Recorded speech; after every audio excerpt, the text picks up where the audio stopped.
Good morning, children. How are you all? Hope you all might be fine and safe in your home. So, today, children, in grammar, we are going to revise chapter 3 types of sentences, that is, sentence types. So, we have read in the chapter that there are four types of sentences like declarative sentence, interrogative sentence, imperative, and exclamatory. Let us discuss them in detail. So, first, we are going to read about the declarative sentence. So what is a declarative sentence? So declarative sentence, it simply makes a statement or expresses an opinion.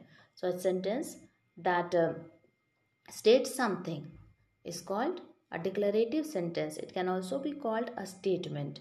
In other words, it makes a declaration. It means that it tells about something. So this kind of sentence ends with a period. That is, it ends with a full stop. Example, you see, I want to be a good writer makes a statement telling about the thing, about the person, that I want to be a good writer. My friend is a really good writer. So it expresses an opinion. It expresses the opinion of the person, that the person thinks that his friend is a good writer. Then telling, or it is also called as a telling sentence. I won a quiz contest. You can see that it has ended with a full stop. So a telling sentence tells something and ends with a full stop. So that is a declarative sentence. The next one, we are going to discuss about the interrogative sentence. So interrogative sentence, what it does, it asks a question. So this type of sentence often begins with who, what, where, when, why, how, or do, and it ends with a question mark. So this interrogative sentence, they ask a question, and when the question is asked, then the question may start with who, like who are you, what is your name, where do you live, when do you go to school, or when do you get up, why are you late, how do you do, okay, or how old are you, so do you go to school every day, and then it ends with a question mark, and at last you will find that it has a question mark.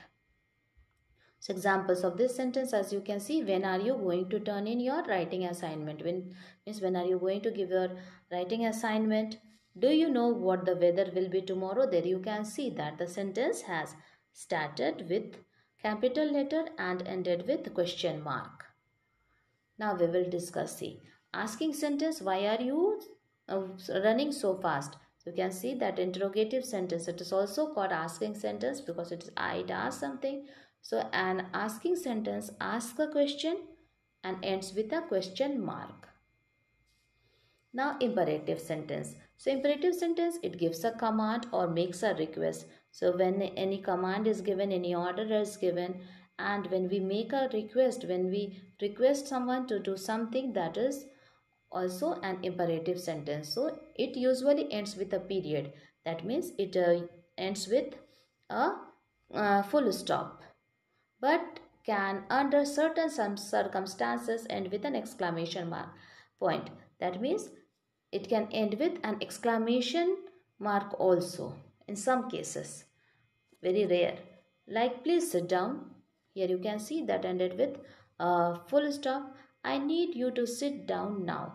So here it has ended with exclamation mark, but most of the time you will find that it has ended with a full stop. Now command or request, let us revise. If a sentence tells you to do something, it is a command, or a request, it ends with a full stop. Now exclamatory sentence.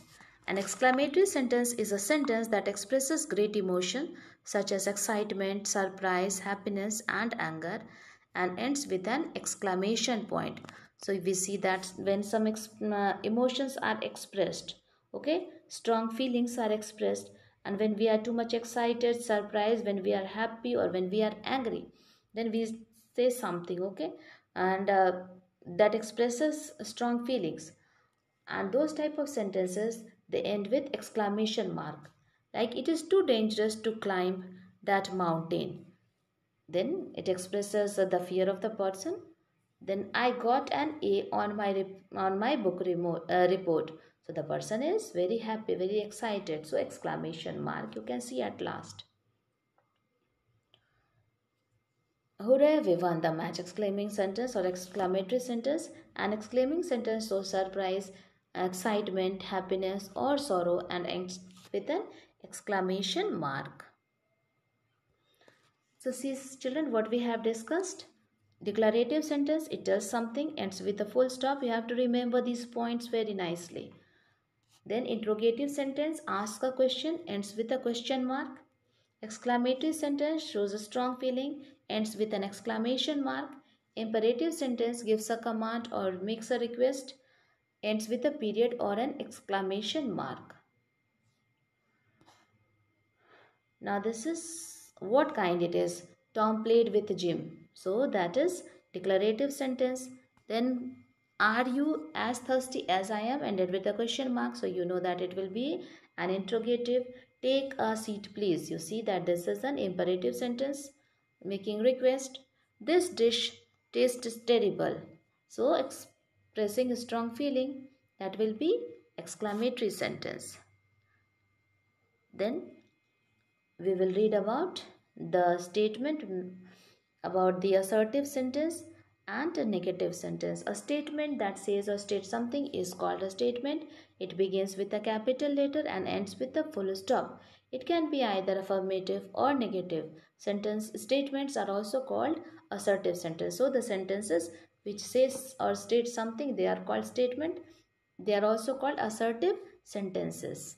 They end with a full stop and starts with all the sentences starts with a capital letter.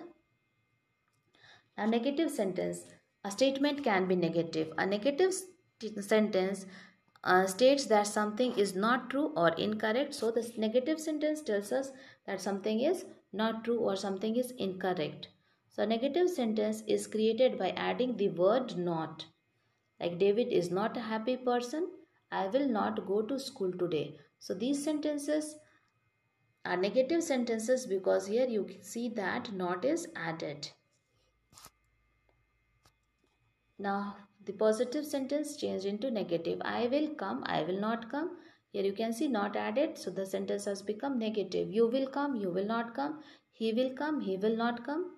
Then like this, how to use may. Like I may come, you can say I may not come. You may come, you may not come. He may come, he may not come. Then I can speak English, I cannot speak English. You can ride a bike, you cannot ride a bike. He can drive a car, he cannot drive a car. She can play the guitar, she cannot play the guitar. It can swim, it cannot swim. So here we see that the sentences had been made negative by adding not before the verb and after the modal verb like can, may, must, shall. So thank you children. Have a good day.